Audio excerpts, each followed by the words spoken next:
In exercise 2.6, what we're focused on is called adjusting entries. These are entries accountants need to do to get things caught up. They're adjusting entries because the accountants don't get like an invoice or any kind of outside indicator.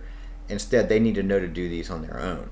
So for example, we performed services for patients who had a dental plan of insurance, and it says 750 of the services were performed but not yet billed to the insurance company. So we need to go ahead and we need to put that in as revenue that was earned. So even though that they hadn't gotten around to doing it at the office, because the accountants are aware, have been informed that the work was actually done, it actually is considered revenue because we did the work. So we need to do adjusting entry to put it into revenue and then put it as a receivable because we expect to receive that from the insurance company. Number 2 says we have a utility expense that was incurred. So utilities go in the month in which they were used. So if you used the utilities in December, and they need to go in December, right? So we have the month they go in is the expense. Sorry, I said December, but that's because I was looking at January. But they were used during January because they were done prior to January 31st. So we have the utility bill for January of $520. We might not pay the bill till February or even March. That means we have a payable, but the expense needs to go when the utilities were used. Then we have number 3, purchased equipment. We paid $20,000 in cash, signed a note, but they don't care about that. They want us to do the depreciation. So the depreciation is an adjusting entry we need to take care of. So the depreciation is given to us at $400. We do a depreciation expense. The expenses are always debited to increase them.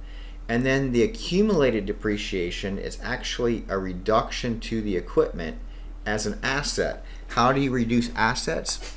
You do a credit, right? So by doing accumulate depreciation, we reduce the assets, and we now have adjusted the assets to consider the depreciation that's been taken on that equipment.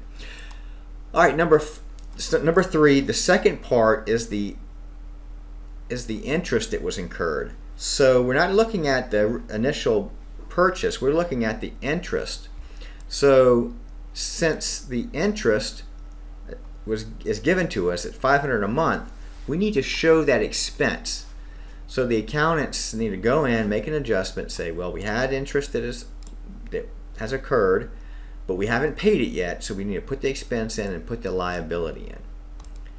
Number 4, we bought a whole year's worth of insurance. So when we buy the whole year's worth of insurance, you do a prepaid because you haven't used it yet. You use the insurance month by month by month.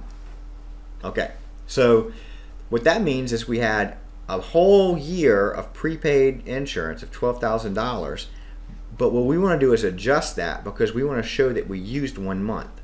So that means 1 month of that prepaid has become an expense, and then we want to reduce the prepaid. So the prepaid was put on the books as a debit to show the asset of $12,000, and now as we whittle down that asset, we do a credit to reduce that asset and show that it has been turned from an asset to an expense due to the passage of time. Our last adjustment is going to be for supplies. So we have $1,600 of supplies and we have $500 left. So if we had $1,600 and we have $500 left, that means we used $1,100. So the accounting department needs to show that since we used up some supplies, those are now considered an expense. So we used up $1,100, that's the expense, and then we want to credit the supplies because that asset has been used up. When you first got the expenses, $1,600 worth, we debited the supplies, and as we use it up, we credit them to show we've used them. Let's go ahead and look at the next problem, exercise 2-. So in this problem, what we want to do is we want to take the trial balance and turn it into a balance sheet, income statement, statement of retained earnings. So certain accounts are income statement accounts. You want to start with the income statement because you need the income statement first. You can't do the balance sheet without the income statement. So here's the income statement accounts. Revenue and expenses. Now that one payable is in there, that needs to be up here, but revenue and expenses. So we want to take the revenue and we want to put it in the income statement, and then take these expenses and we get profit. So take that net income, and then we want to take the trial balance and we want to go to the second problem, or the second sorry about that, the second financial statement, which is the retained earnings statement. So take your beginning retained earnings, which you can find right here, 11,310, add the income from the income statement, and then subtract out any dividends that were given. Retained earnings means profit that you kept over the years. Dividends are profit that you gave back to the stockholders. So dividends reduce what you retained. Income, profitability, increases what you have to retain. So take the beginning 11,310, add the profit from the income statement, and then subtract the dividends, and what you got left is your statement of retained earnings, and that is what we're going to pull over and use in the balance sheet. So let's go ahead and look at the balance sheet. Let me give us some room here. The balance sheet has all these accounts, from the cash all the way down to the retained earnings. So we're going to use all those accounts. So take the cash and put it in the assets area. Take the receivables, the prepaid, remember we paid in advance, that means we have an asset. Take the equipment, the depreciation, all of those are our assets. So take all of those and put them in assets, and you have a total assets of $41,827. Make sure the depreciation is subtracting from your assets, not adding to them. So your equipment's $18,050. Your accumulated depreciation reduces that. Then we're going to take all your liabilities, your payables, your note payables.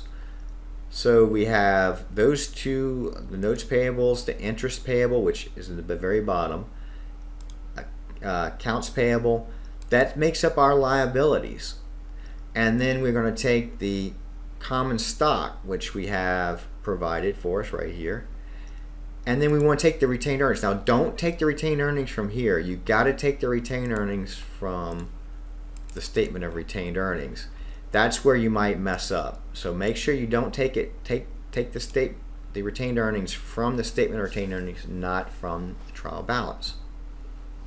That will give you $10,572, and you know that you got it right because your assets will equal your liabilities plus your equity added up.